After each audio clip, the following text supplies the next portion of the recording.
उसके बाद देखते हैं कि लिम्फोमास को हमने दो मेन कैटेगरीज में डिवाइड किया हुआ है। एक हमारे पास होता है होजकिन लिम्फोमा, जिसमें आप कह लें कि आपके पास जो मेन सेल्स है ना, जिसे आप आइडेंटिफाई करते हैं, होते हैं Reed Sternberg cells, RS cells. ये साइंटिस्ट के नेम के ऊपर है, Reed Sternberg cells. Owl's eyes की अपीयरेंस होती है सेल की। ये कैरेक्टरिस्टिक होते हैं होजकिन लिम्फोमा के। नॉन होजकिन लिम्फोमास में ये आरएस सेल्स नहीं पाए जाते। इसके अलावा और भी काफी ज्यादा डिफरेंसेस हैं इनमें, होजकिन लिम्फोमा में, नॉन होजकिन लिम्फोमा में। ये आपके पास एक जनरल सी एक चीज है।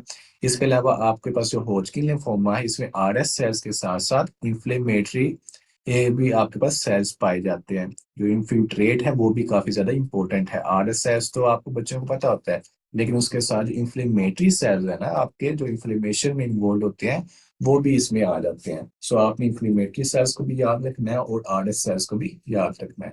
सो लेक्चर को स्टार्ट करते हैं। होजकिन लिम्फोमा, सबसे पहले हम देखे थे डेफिनेशन लिम्फोमास क्या क्या है। लिम्फोमास का मैंने आप लोगों को बताया था कि लिम्फोमास में हमारे पास जो है मेजर इन्वॉल्वमेंट जो होती है, वो आपका लिम्फेटिक सिस्टम है, आपके पास जो लिम्फ नोड्स हैं। इसके अलावा जो आपके ऑर्गन्स आ जाते हैं जो लिम्फेटिक सिस्टम के वजह से इंपॉर्टेंट है, लाइक आपकी स्प्लीन है, या आपके पास जो है इसमें आप लीवर का कह सकते हैं, कुछ की इन्वॉल्वमेंट आ जाएगी। जबकि जो ल्यूकीमियाज होते हैं उनमें मेनली जो इन्वॉल्वमेंट होती है, वो बोन मैरो की इन्वॉल्वमेंट होती है, वो आपके ब्लड की इन्वॉल्वमेंट देखने को मिलती है। सो इसमें जो लिम्फोमास होंगे, इसमें लिम्फ अडीनोपैथी काफी कॉमन होती है। यानी कि जो लिम्फ नोड्स हैं आपकी, वो जो है वो स्वेल कर जाती है, उनका साइज जो है वो इंक्रीज हो जाता है। सो लिम्फोमास में चीजें काफी कॉमन देखने को मिलती है। So lymphomas are a group of diseases caused by malignant lymphocytes that accumulate in the lymph nodes and other lymphoid tissue and cause the characteristic clinical feature of lymphadenopathy। दूसरी वो बात इंपॉर्टेंट बता रहा है कि इसमें जो है लिम्फोसाइट्स इन्वॉल्व होते हैं। अब लिम्फोसाइट्स आप लोग खुद ही समझ सकते हैं कि आपका जो बी सेल्स हैं, जो टी सेल्स हैं, वो लिम्फ नोड्स के हवाले से उनका इम्यूनिटी में रोल होता है। सो इसमें लिम्फोमास का जब जिक्र आएगा ना, तो आपके बी एंड टी सेल्स का जिक्र आएगा। जब हमने ल्यूकीमियास किए थे तो ल्यूकीमियास हमने माइलोइड अलैदा देखे थे और लिम्फोइड ओरिजिन हमने अलैदा देखा था। जबकि अब हम लिम्फोमास की बात कर रहे हैं। सो लिम्फोमास के अंदर नाम से जाहिर है कि इसमें लिम्फोसाइट्स की मेजर इन्वॉल्वमेंट देखने को मिलेगी। वो बी लिम्फोसाइट्स भी हो सकते हैं, वो टी लिम्फोसाइट्स भी हो सकती हैं। Occasionally, they may spill over into blood leukemic phase or infiltrate organs outside the lymphoid tissue। अब वो बात आपको वही नोट आ गया है कि इसमें जो ल्यूकीमिया लिम्फोमा में आप काफी मरतबा होता है कि चीजें ओवरलैप कर जाती हैं।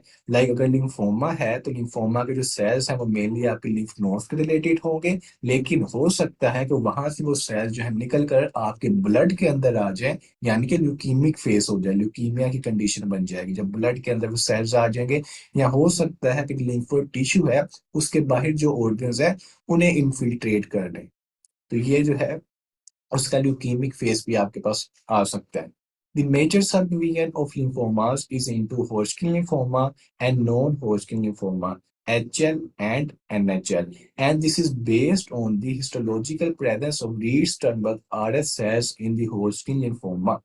अब ये जो बात है, ये आपका जो है मेन एक पॉइंट है कि लिम्फोमास को आप किस तरीके से सब डिवाइड करते हैं। लिम्फोमास की डिवीजन बहुत इजी है। लिम्फोमास आपके पास जो है वो एक होता है होजकिन लिम्फोमा, दूसरा होता है नॉन होजकिन लिम्फोमा। किस बेस पे आप इन्हें डिवाइड करते हैं? On the basis of RS cells, Reed Sternberg cells. इसकी डायग्राम आगे आएगी, मैं आपको वहां पे भी दिखाता हूँ किस तरीके से नजर आते हैं। सो आरएस सेल्स जो होते हैं ना, ये आपको जो है हिस्टोलॉजिकल एग्जामिनेशन है, यानी कि आप टिश्यू का जब एग्जामिन करते हैं, आप माइक्रोस्कोप के अंदर देखेंगे, उसकी बेस के ऊपर है कि आप जो है टिश्यू लें, उसे आप देखें, उसकी बायोप्सी या आपके पास लिम्फ नोड का कोई पार्ट है, उसे आप अंडर द माइक्रोस्कोप देखें। अगर तो अंडर द माइक्रोस्कोप आपको आरएस सेल्स नजर आते हैं, तो वो आपके पास मोस्ट प्रोबेबली जो है वो होजकिन लिम्फोमा है। अगर आरएस सेल्स नहीं है तो वो आपके पास आ जाएगा नॉन होजकिन लिम्फोमा की कैटेगरी में। So lymphomas are divided into two major groups. First one is the Hodgkin lymphoma and second one is the non-Hodgkin lymphoma. It is based on the histological examination। ये important है कि examiner आपसे पूछ सकता है कि किस बेस के ऊपर आप लिम्फोमास को डिवाइड करते हो, तो आपको पता होना चाहिए कि हिस्टोलॉजिकल जो है बेस है, उसके जो है आप उसे बेस बनाते हुए हिस्टोलॉजी को आप डिवाइड करते हैं इनटू होजकिन एंड नॉन होजकिन। जो आज का हमारा टॉपिक होगा वो होगा होजकिन लिम्फोमा, उसे हम डिटेल में देखेंगे कि होजकिन लिम्फोमा में क्या क्या आपको चीजें देखने को मिलती हैं। पैथोजेनेसिस किस तरीके से आपके पास होती है होजकिन लिम्फोमा में। The characteristic RS cells and the associated abnormal mononuclear cells are neoplastic, whereas the infiltrating inflammatory cells are reactive. First line में वो ये कह रहा है कि आपके पास जो कैरेक्टरिस्टिक रीड स्टर्नबर्ग सेल्स हैं या फिर जो एसोसिएटेड मोनोन्यूक्लियर सेल्स हैं वो होते हैं नियोप्लास्टिक, यानी कि वो कैंसरस सेल्स होते हैं। ये तो है मेन पॉइंट कि आरएस सेल्स या फिर जो एसोसिएटेड मोनोन्यूक्लियर सेल्स हैं वो नियोप्लास्टिक होते हैं, यानी कि वो कैंसरस होते हैं। दूसरा जो मैंने आपको मेन पॉइंट बताया था कि आरएस सेल्स का तो हर बच्चे को पता होता है कि आरएस सेल्स पाए जाते हैं, लेकिन एक जो मजीद इंपॉर्टेंट पॉइंट है वो ये है कि इसके साथ साथ इन्फिल्ट्रेटिंग इंफ्लेमेटरी सेल्स भी पाए जाते हैं। कि आरएस सेल्स अगर आपको नजर आ रहा है तो आरएस सेल के इर्द गिर्द आपको इन्फ्लेमेटरी सेल्स लाइक आपको जो न्यूट्रोफिल्स हैं या बाकी जो इन्फ्लेमेटरी सेल्स हैं वो आपको देखने को मिलेंगे। वो कैंसरस नहीं होंगे, वो आपके पास रिएक्टिव होंगे। जो कैंसरस है वो आरएस सेल होगा और मोनोन्यूक्लियर सेल होगा। इसके अलावा आपको इन्फिल्ट्रेट देखने को मिलेगा जो कि इन्फ्लेमेटरी सेल के ऊपर कंसिस्ट होगा। वो आपके पास रिएक्टिव सेल्स होते हैं। अब इसमें क्या मसला आता है, immunoglobulin gene rearrangement studies suggest that the RS cell is of B lymphoid lineage and that is often derived from a B cell with a crippled immunoglobulin gene caused by the acquisition mutation that prevent synthesis of full length immunoglobulin। Main point ये है कि जो आपके पास RS cell है वो होता क्या है, वो बी लिम्फोइड ओरिजिन का सेल है। मैंने बताया कि लिम्फोसाइट्स का मसला है, बी लिम्फोसाइट्स भी हो सकते हैं, टी लिम्फोसाइट्स भी हो सकते हैं। अब आरएस सेल के हवाले से आपने याद रखना है कि आरएस सेल जो होगा वो बी लिम्फोइड लीनेज का होगा। अब बी लिम्फोइड लीनेज का सेल है ठीक है, लेकिन इसमें मसला क्या आ रहा है, म्यूटेशंस आ जाती हैं जो कि एंटीबॉडीज की जीन होती हैं। अब बी सेल्स का आपको पता है फंक्शन क्या, आगे प्लाज्मा सेल में कन्वर्ट होते हैं, आगे एंटीबॉडीज को बनाते हैं। सो इसमें क्या होता है कि आरएस सेल जो होते हैं वो म्यूटेटेड बी सेल्स होते हैं जिनके अंदर जो है क्रिप्ल्ड इम्यूनोग्लोबुलिन जो जीन है, यानी कि उसमें जो म्यूटेशंस आ जाती हैं एंटीबॉडीज की जीन में, उसकी वजह से जो है अच्छे तरीके से एंटीबॉडीज नहीं बनती और जो सेल है वो आपके पास न्यूप्लास्टिक हो जाता है। HLA class 1 expression is usually lost on the tumor cells and mutation of beta to microglobulin gene is frequent। ये पॉइंट आपके लिए समझना जरूरी नहीं है, लेकिन अब यहाँ पे आगे मैं बता देता हूँ कि आपके जितने भी बॉडी के सेल्स होते हैं ना उनके ऊपर HLA पाई जाती हैं, ह्यूमन ल्यूकोसाइट जो आपके पास एंटीजेंस है वो हर सेल का जो आपकी बॉडी का सेल उसके ऊपर पाई जाती हैं। लेकिन जो ट्यूमर सेल्स होते हैं वो जो है ये HLA क्लास 1 को लॉस्ट कर देते हैं, उनके ऊपर ये नहीं पाई जाती। ये आपके लिए इम्पोर्टेंट नहीं है, लेकिन अभी लिखा हुआ तो मैं आपको बता दिया है कि जो ट्यूमर सेल्स हैं उनके ऊपर HLA क्लास 1 के जो मोलिक्यूल्स हैं वो नहीं होंगे। इसके अलावा एप्स्टीन बार वायरस जो है ना, ये एक वायरस जो है इन्फेक्शन काज करता है, लाइक आपके पास इन्फेक्शियस मोनोन्यूक्लियोसिस को काज करता है। इसी तरीके से होस्टिंग लिम्फोमा में देखा गया है कि होस्टिंग लिम्फोमा के जो पेशेंट्स होते हैं उनके अंदर एप्स्टीन बार वायरस जो है वो पाया जाता है 50% ऑफ केसेस में। ये तो होगा उसकी पैथोजेनेसिस के हवाले से, इतना ही था, यही चीजें थी। अब हम आ जाते हैं क्लिनिकल फीचर्स के ऊपर। अब क्लिनिकल फीचर्स जो हैं ये डिफर करेंगे आपके ल्यूकीमिया से। जैसे हमने ल्यूकीमियास में जिक्र किया था ना कि क्लिनिकल फीचर मिलते जुलते थे कि बोन मैरो का फेलियर हो जाता था या इसके अलावा आपके पास बाकी चीजें देखने को मिलती थी।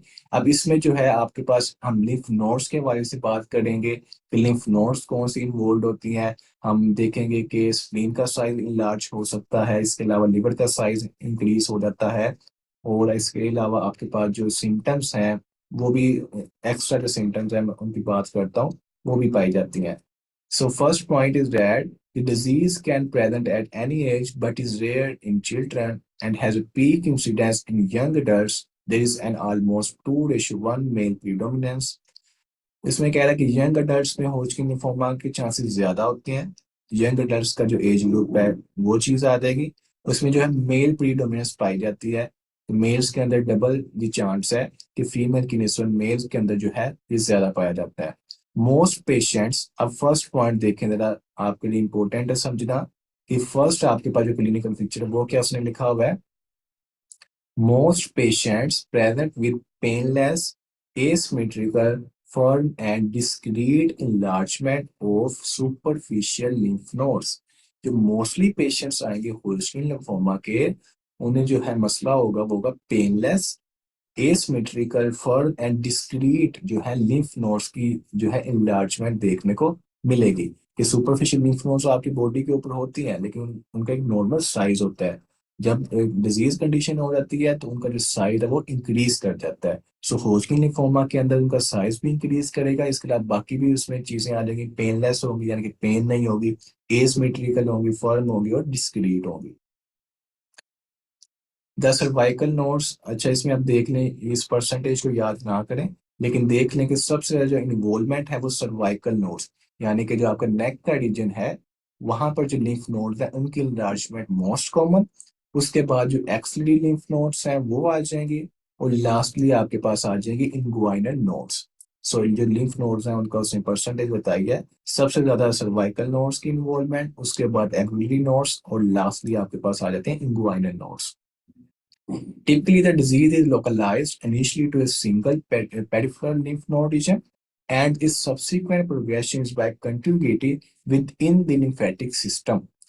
ये भी अब फीचर है होस्टिंग लिम्फोमा का, कि इसके अंदर क्या है कि शुरू में क्या होगा कि जो डिजीज है ना वो एक लिम्फ नोड रीजन से लोकलाइज्ड होता है, फिर वो Aahista Aahista step by step वो फैलता जाता है, यानी कि एक लिम्फ नोड थी उससे अगली लिम्फ नोड में गया, दूसरी में गया, दूसरी से तीसरी, चौथी, पांचवी, छठी, इस तरीके से वो आपकी बॉडी के अंदर फैलता है, यानी कि उसमें कंटिन्यूस एक पैटर्न पाया जाता है।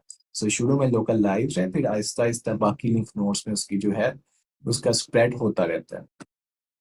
सेकंड नंबर पर आ जाए तो सेकंड नंबर पर ये है कि जो स्प्लीन का साइज है वो इनलार्ज हो जाएगा, स्प्लीनोमेगाली देखने को मिलेगी, और इसके अलावा जो लीवर है उसका साइज भी जो है इंक्रीज हो सकता है, यानी कि हिपैटिस स्प्लीनोमेगाली होस्टिन लिम्फोमा में देखी जाती है। थर्ड नंबर पर आ जाए तो मीडिया स्टाइनल इन्वॉल्वमेंट। अब मीडिया स्टाइनम के अंदर जो है आपको पता है कि आपका थाइमस जो है आपका जो लिम्फेटिक सिस्टम है उसका रोल है। तो अगर तो थाइमस का साइज लार्ज होगा तो मीडिया स्टाइनल इन्वॉल्वमेंट भी देखने को मिल सकती है। There may be associated pleural effusions और superior vena cava obstruction। तो इसमें प्लूरल फ्यूजन्स जो है और स्क्वेयर वेना केवा की ऑब्स्ट्रक्शन भी देखने को मिल सकती है, अगर मसला काफी ज्यादा हो जाता है। सो इसमें हेपेटोस्प्लीनोमेगाली भी हो सकती है, मीडियास्टाइनल इन्वॉल्वमेंट भी देखने को मिल सकती है। और फोर्थ नंबर पर वो कह रहा है कि क्यूटेनियस होस्टिंग लिम्फोमा, यानी कि जो स्किन की इन्वॉल्वमेंट है वो भी देखने को मिल सकती है। इसमें जो परसेंटेजेस हैं वो इतनी इंपॉर्टेंट नहीं है आप लोगों को याद करने के लिए। अब वैसे ही जो फीचर्स हैं ना उन्हें सबसे पहले अच्छे तरीके से याद करें। क्यूटेनियस होचिन लिम्फोमा जो है वो 10% पेशेंट में पाया जा सकता है, इसके अलावा जो बाकी ऑर्गन्स हैं उनकी जो है वो भी इन्वॉल्वमेंट देखने को मिल सकती है। पांचवें नंबर पर भी जो पॉइंट है ये भी इम्पोर्टेंट है, इसमें जो है कॉन्स्टिट्यूशनल सिम्टम्स देखने को मिलते हैं। कॉन्स्टिट्यूशनल सिम्टम्स कौन सी हैं वो आपके पास ये मेंशन्ड है कि चार सिम्टम्स आपके पास मेन सिम्टम्स आ जाती हैं, जो कि प्रोमिनेंट होंगी पेशेंट्स में जिनके में वाइड स्प्रेड डिजीज हो चुका होगा, कि बॉडी के अंदर जो है काफी जगहों पर जो है वो चीज जो है फैल चुकी है। उसमें कौन सी चीजें आ जाती हैं, उसमें आ जाता है सबसे पहले फीवर, बुखार हो जाएगा। उसके अलावा राइटस, इसमें है कि ईचिंग होगी स्किन की। इसके अलावा alcohol induced pain in the areas where disease is present occur in some patients, एक अल्कोहल इंड्यूस्ड पेन देखने को मिलेगी। और इसके अलावा बाकी भी कुछ सिम्टम्स हैं like weight loss, profuse sweating specially at night. ये भी एक इम्पोर्टेंट एक है क्लिनिकल फीचर, नाइट स्वेट्स, कि रात के टाइम जो है पसीना बहुत ज्यादा आना, profuse sweating specially at night. Weakness, कमजोरी हो जाएगी, फटीग थकावट हो जाएगी, एनोरेक्सिया हो जाएगा, एंड कैक्सिया हो जाएगा। कैक्सिया आपके पास क्या होता है, कैक्सिया में जो है ना वीकनेस पाई जाती है बॉडी के अंदर due to any chronic disease. कोई भी क्रोनिक डिजीज है, लाइक जो कैंसर है, कैंसर के पेशेंट जो होते हैं उनके अंदर बहुत ज्यादा वीकनेस पाई जाती है। अगर आप किसी पेशेंट को देखें, खुदा ना खास्ता आपको देखना पड़े, तो वहां पर अगर आप देखेंगे तो पेशेंट जिनके अंदर काफी ज्यादा डिजीज जो है कैंसर फैल चुका होता है तो बहुत ज्यादा जो है वीकनेस हो जाती है, कि अच्छा वाला जो इंसान होता है वो बिल्कुल जो है वो पतला सा हो जाता है, बहुत वीक हो जाता है। सो किसी भी क्रोनिक इलनेस की वजह से जो वीकनेस देखने को मिलती है उसे आप नाम देते हैं कैक्सिया। सो ये सिम्टम्स आपके पास जो है fever, pruritus, alcohol induced pain और अदर सिम्टम्स में वेट लॉस आ जाएगा, नाइट स्वेट्स आ जाएंगे, weakness, fatigue, anorexia and cachexia. ये जो है ना ये आ जाएंगे clinical features of the Hodgkin lymphoma. और लास्टली जो है हम देखते हैं लैब डायग्नोसिस को, और उसके बाद हम इसकी क्लासिफिकेशन को देखते हैं, और फिर एंड पे हमारी स्टेजिंग रह जाएगी। ये डायग्राम देखें, इस डायग्राम में ये शो किया रीड स्टर्नबर्ग सेल को। ये है आरएस सेल, जो मलिग्नेंट सेल है, न्यूप्लास्टिक सेल है। अब इसमें जो अपीयरेंस है ना वो इस तरीके से है कि इसमें इस तरीके से दो आपके पास जो है लोब बने हुए हैं, और ऐसा लगता है जैसे ओइल्स आई अपीयरेंस है, जैसे उल्लू की आंखें होती है ना, वैसे ये सेल नजर आता है जब आप इसे माइक्रोस्कोप के अंदर देखते हैं, ओइल्स आई अपीयरेंस। सो ये है आरएस सेल की करेक्टरिस्टिक अपीयरेंस। इस तरीके से आरएस सेल आपको अंडर द माइक्रोस्कोप देखने को मिलता है। इसके अलावा मैंने आपको बताया कि आरएस सेल का तो हाँ सबको पता है कि आरएस सेल होजकिन लिम्फोमा में होगा, लेकिन इसके अलावा जो इंफ्लेमेटरी सेल्स हैं वो भी काफी इंपॉर्टेंट। इंफ्लेमेटरी सेल्स में उसने यहाँ पे शो किया हुआ है कि ईओसिनोफिल्स आ जाएंगे, लिम्फोसाइट्स देखने को मिल सकते हैं, प्लाज्मा सेल्स उसने दिखाए हुए हैं, हिस्टोसाइट्स दिखाया हुआ है, और होजकिन सेल को दिखाया हुआ है। तो ये आपको जो है अंडर द माइक्रोस्कोप सेल देखने को मिलेंगे होशिंग लिम्फोमा के अंदर। तो अब जो है हम जल्दी से जरा ये फाइंडिंग्स को कवर अप करें कि इसमें क्या चीजें आ जाएंगी। फर्स्ट ऑफ ऑल तो आ जाएगा normochromic and normocytic anaemia. Anaemia देखने को मिलेगा। बोन मैरो की जो इन्वॉल्वमेंट है वो अनयूजुअल है अर्ली डिजीज में, लेकिन जो आहिस्ता आहिस्ता जब आगे डिजीज प्रोग्रेस करेगा उसमें बोन मैरो की इन्वॉल्वमेंट भी देखने को मिल सकती है। अगर होती है बोन मैरो की इन्वॉल्वमेंट तो उसके साथ साथ ल्यूकोइरिथ्रोब्लास्टिक लुकिंग अनीमिया भी देखने को मिलेगा।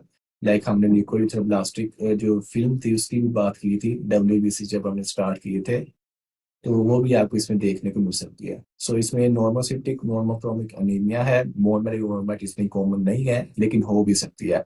इसके अलावा जो है न्यूट्रोफिलिया देखने को मिलेगा और यूसिनोफिलिया देखने को मिलेगा। सो इस पे भी मैंने आप लोगों को बता दिया है कि आपकी हिस्टोलॉजिकल एग्जामिनेशन में भी जो है आपको इन्फ्लेमेटरी सेल्स देखने को मिलते हैं। जब आप ब्लड की टेस्टिंग करेंगे तो ब्लड की टेस्टिंग में भी आपको जो है न्यूट्रोफिलिया और ईओसिनोफिलिया देखने को मिलेगा। जो एडवांस डिसीज है उसमें जो है लिम्फोसाइट्स का नंबर कम हो जाता है, लिम्फोपीनिया देखने को मिलता है। जब लिम्फोपीनिया हो जाएगा तो सेल मीडिएटेड जो इम्यूनिटी है वो कम हो जाएगी। इसमें जो सेल मीडिएटेड इम्यूनिटी है इसमें टी लिम्फोसाइट्स बहुत ज्यादा इंपॉर्टेंट आपके लिए है। अगर तो टी लिम्फोसाइट्स का काउंट कम हो जाएगा तो आपकी जो सेल मीडिएटेड इम्यूनिटी है वो भी कम हो जाएगी। प्लेटलेट काउंट जो है नॉर्मल भी हो सकता है, इंक्रीज भी हो सकता है, डिक्रीज भी हो सकता है, इतना इसमें इसका नहीं है। उसने लिखा कि अर्ली डिजीज में जो है नॉर्मल या इंक्रीज होता है और लेटर स्टेजेस में ये कम हो जाता है। इसके अलावा पांचवें नंबर पर है जी टीएसआर और जो सी रिएक्टिव प्रोटीन यानी कि सीआरपी, ये जो है इंक्रीज कर जाते हैं। और इसमें बायोकेमिस्ट्री का टेस्ट अगर आप करें तो उसमें जो एलडीएच है उसका लेवल जो है वो रेज्ड होता है। एचआईवी स्टेटस है उससे भी आप मालूम कर सकते हैं कि पेशेंट का एचआईवी स्टेटस क्या है। Diagnosis and histological classification. The diagnosis is made by histological examination of an excised lymph node.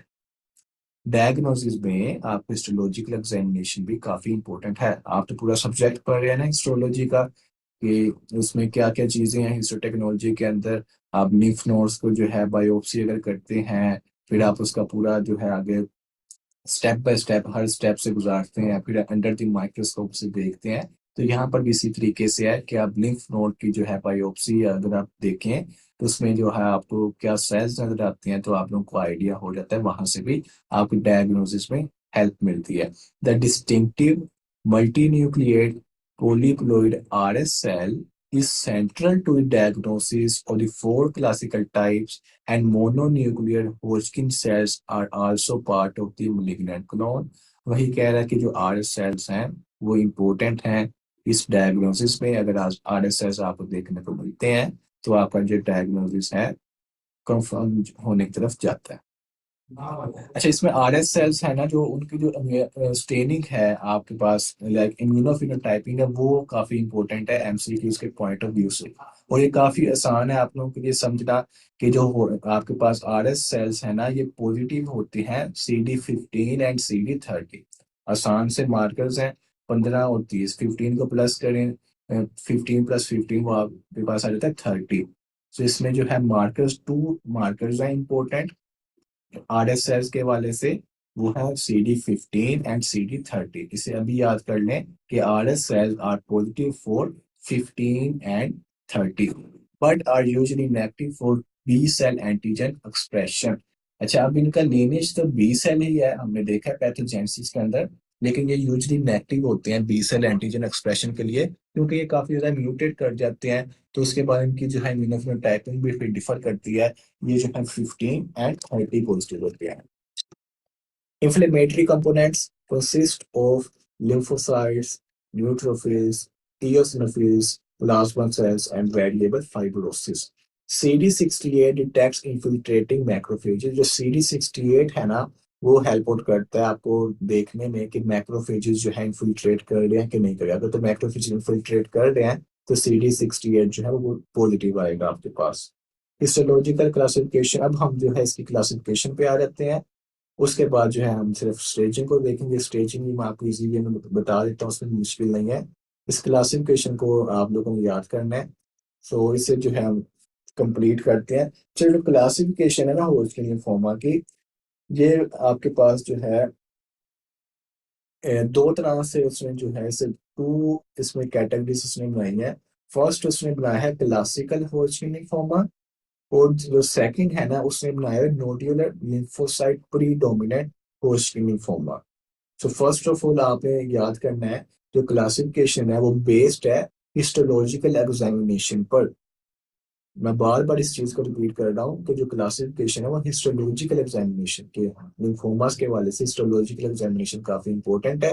होजकिन lymphoma में हिस्टोलॉजिकल एग्जामिनेशन की बेस के ऊपर हमने उसकी जो है क्लासिफिकेशन की हुई है। अब इसमें जितनी भी आगे टाइप्स है ना, फर्दर फर्स्ट हमने देखा क्लासिकल है, और दूसरा आपके पास नोड्यूलर लिम्फोसाइट प्रीडोमिनेंट है। जो क्लासिकल है ना, वो फर्दर आगे 4 सब टाइप्स में डिवाइडेड है। First is the nodular sclerosis, then lymphocyte rich, then mixed cellularity, and last one is the lymphocyte depleted. So classical के अंदर फर्दर 4 सब टाइप्स आ जाएंगे। नोडुलर सेक्रोसिस आ जाएगा, लिम्फोसाइट रिच आ जाएगा, मिक्स सेलुलैरिटी आ जाएगा, लिम्फोसाइट डिप्लीटेड आ जाएगा। इनके नाम पे गौर करें तो आपको चीजों का आइडिया हो जाएगा कि कौन सी सब टाइप के अंदर कौन से सेल्स आपको देखने को मिलेंगे अंडर द माइक्रोस्कोप। कि जब आप हिस्टोलॉजिकल एग्जामिनेशन करेंगे तो जो से आपको सेल्स नजर आएंगे, ज्यादा नजर आएंगे, कम नजर आएंगे, उसकी बेस पे आप जो है बताएंगे कि कौन सी टाइप जो है वो आपको देखने को मिल रही है।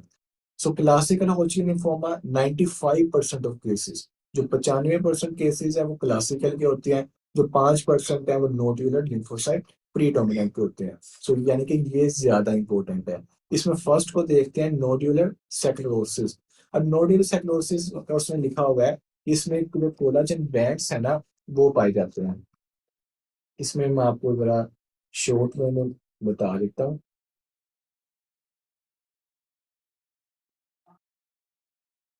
जो नोडुलर सेक्रोसिस है, इसके अंदर जो है कोलाजन बैंड्स देखने को मिलते हैं। और दूसरा जो पॉइंट इंपॉर्टेंट है वो है lacunar cell variant of the RS cell is found. इसमें आरएस सेल तो पाया जाता है, लेकिन आरएस सेल्स की ना आगे फर्दर टाइप्स होती हैं। लाइक इसमें जो आरएस सेल पाया जाता है ना, उसकी टाइप है लैक्यूनार सेल वेरिएंट। लैक्यूना से मुराद होता है कि स्पेस में स्पेस आपको देखने को मिलती है, खाली जगह देखने को मिलती है, उससे आप कहते हैं लैक्यूना। सो इसमें जो आरएस सेल होता है ना, उसे आप अगर देखें तो उसके अंदर एक स्पेस से बनी होती है, तो इसे आप कहते हैं lacunar cell variant of the RS cell. So nodular sclerosis के वाले से आपने याद रखना है कि इसमें कोलाजन बैंड्स देखने को मिलते हैं, और दूसरा इसमें लैक्यूनार सेल वेरिएंट जो है वो देखने को मिलता है। जो सेलुलर इन्फिल्ट्रेट है उस पे आए अगर हम, तो सेलुलर इन्फिल्ट्रेट है वो किसी भी टाइप का हो सकता है। वो लिम्फोसाइट प्रीडोमिनेंट टाइप का भी हो सकता है, वो मिक्स सेलुलैरिटी टाइप का भी हो सकता है, वो लिम्फोसाइट डिप्लीटेड टाइप का भी हो सकता है। तो उसमें जो है वेरिएशन आती है कि जो सेलुलर इन्फिल्ट्रेट है वो डिफरेंट टाइप्स का हो सकता है, लेकिन जो ईओसिनोफिल है वो फ्रीक्वेंट होता है, तो ईओसिनोफिल्स का नंबर है वो हाई होता है। सो नोडुलर साइक्रोसिस में आपके पास जो है कोलाजन बैंड देखने को मिलेंगे, लैक्यूनार सेल वेरिएंट देखने को मिलेगा। जो सेलुलर इन्फिल्ट्रेट है वो डिफर करता है, वो किसी भी किस्म का आपके पास देखने को मिल सकता है, ईओसिनोफिलिया देखने को मिलेगा। उसके बाद आ जाएंगे लिम्फोसाइट रिच के ऊपर। तो नाम से जाहिर है कि इसमें जो लिम्फोसाइट्स हैं वो ज्यादा होंगे, जिसमें जो आरएस सेल्स हैं वो स्कैंटी होंगे, वो कम होंगे, जबकि जो लिम्फोसाइट्स हैं मल्टीपल स्मॉल लिम्फोसाइट्स हैं आपको देखने को, सॉरी सॉरी, इसमें लिम्फोसाइट रिच है, हाँ ठीक है, इसमें लिम्फोसाइट्स हैं वो ज्यादा है, और आर एस सेल जो है वो इसमें कम देखने को मिल रहे हैं। इसमें जो लिम्फोसाइट्स हैं उसके साथ साथ अगर आप इन्फिल्ट्रेट की बात करें, इन्फिल्ट्रेट में आपके पास ईओसिनोफिल्स आ जाएंगे और प्लाज्मा सेल्स देखने को मिलेंगे। सो ये आ जाएगी लिम्फोसाइट रिच टाइप।